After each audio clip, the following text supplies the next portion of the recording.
objetivo es nacionalizar la banca.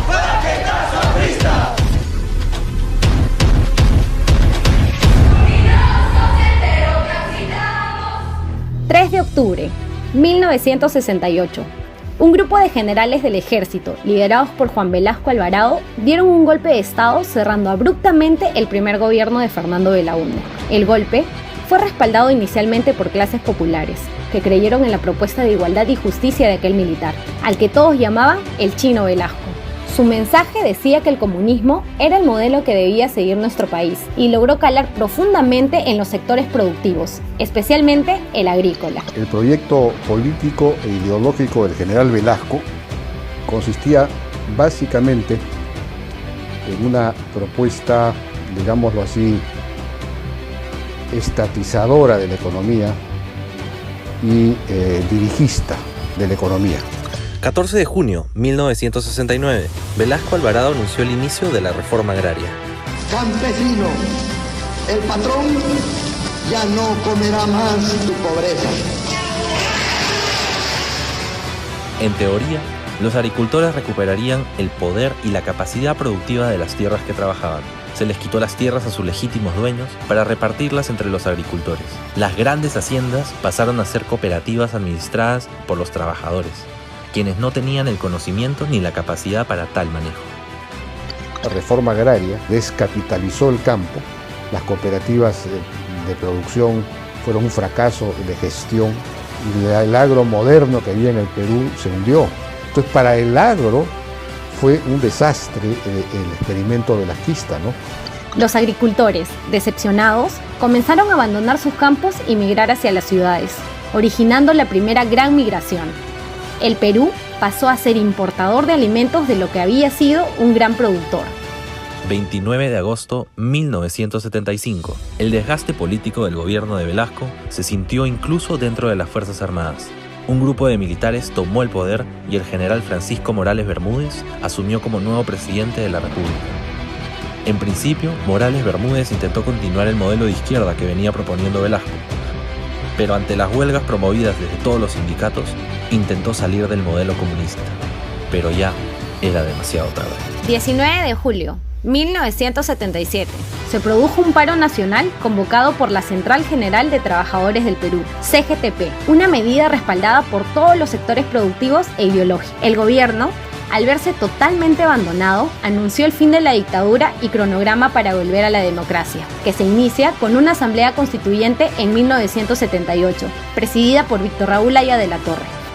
El texto de la nueva Constitución, en principio, debía legislar sobre las nuevas reformas propuestas por el gobierno militar. Sin embargo, Haya de la Torre inició su trabajo criticando duramente las decisiones anteriores, evitando que la Constitución virara nuevamente hacia la izquierda.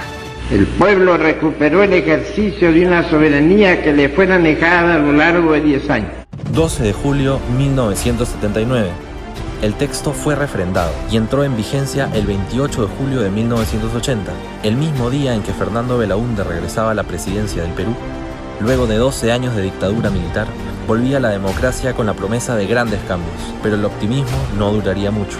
El presidente Belaúnde era un hombre excepcional, era un hombre honrado, con ideas de construcción sanas, pero recibe una emergencia y no es capaz de tomar las medidas para resolverla.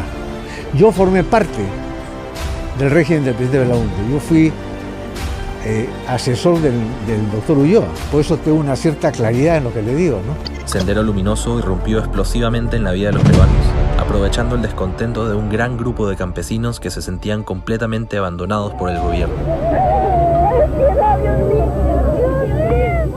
Los terroristas abrieron fuego en la sierra y sus atentados se fueron intensificando, sin que el gobierno de Belaúnde se percatara de la gravedad de los hechos. El tema por el que Fernando Belaúnde también tiene ciertas cuentas con la historia es por no haber tenido mano dura suficiente con el terrorismo.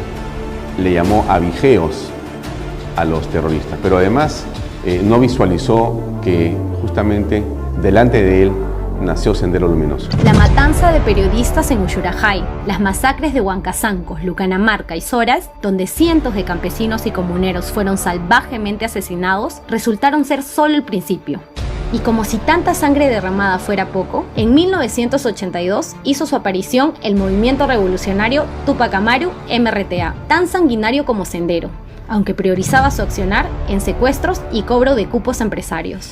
En materia económica, el déficit proveniente de la dictadura no pudo ser revertido. Y además, en 1983, el fenómeno del Niño terminó de agravar la situación y el Perú se quedaba estancado en una crisis económica aguda. La impresión que teníamos en ese momento nosotros del gobierno de Belaúnde era que fue un gobierno muy ineficaz. Fracasó en el tema económico y fracasó en la lucha contra Sendero. El régimen de Belaúnde es un régimen que pierde popularidad y el partido de oposición era el partido de Alan García. Y Alan García era un personaje, digamos, extraordinario, ofreciendo cosas. Entonces fue un gran candidato, por eso ganó. En 1985 finalizaba el segundo gobierno de Belaúnde, mientras el firmamento se veía iluminado por la estrella del APRA, de la mano de quien se había convertido en su más carismática figura, un joven diputado de 36 años llamado Alan García. Alan García aparece fulgurante, enérgico, entusiasta, con un discurso que lo que busca es dar una esperanza a la gente. 28 de julio, 1985. Alan García llegó a la presidencia e inició su mandato con una serie de medidas efectistas. Aumentó salarios, congeló los precios de los alimentos y alquileres, redujo los intereses bancarios, controló el tipo de cambio creando el Mercado Único de Cambio, MUC, medida que originó la aparición del mercado negro de dólares. La población apoyaba a su presidente hasta que comenzaron los problemas. Como que me llamo Alan García y soy presidente del Perú, que en el 87 vamos a crecer mucho más allá del 6%. La realidad era que el Estado gastaba dinero para cumplir lo que ofrecía, pero no recuperaba capital, lo cual mermó en la balanza de pagos. Pronto hubo que devaluar el INTI, la moneda de la época, y los precios congelados retomaron sus valores reales. Sucedió que él comenzó a gastar mucho en los primeros años, hizo mucho gasto público, mucho déficit fiscal, hasta que llegó un momento que no lo pudo mantener, lo quiso mantener con deuda, llegó a un techo de deuda y comenzó a emitir dinero, y esa emisión de dinero se tradujo en una hiperinflación. Entonces ya el Estado no recaudaba, y para pagar llamaba al Banco Central y emitían billetes. Pero la inflación fue tan rápida que la máquina del Banco Central ya no daba, y tuvieron que salir a comprar una máquina que fuese más ágil emitiendo billetes. Eso fue Alan García. Por otra parte, Sendero Luminoso avanzaba con mucha más fuerza. Los atentados se multiplicaban y estos se iban produciendo cada vez más cerca a Lima. Mayo 1987.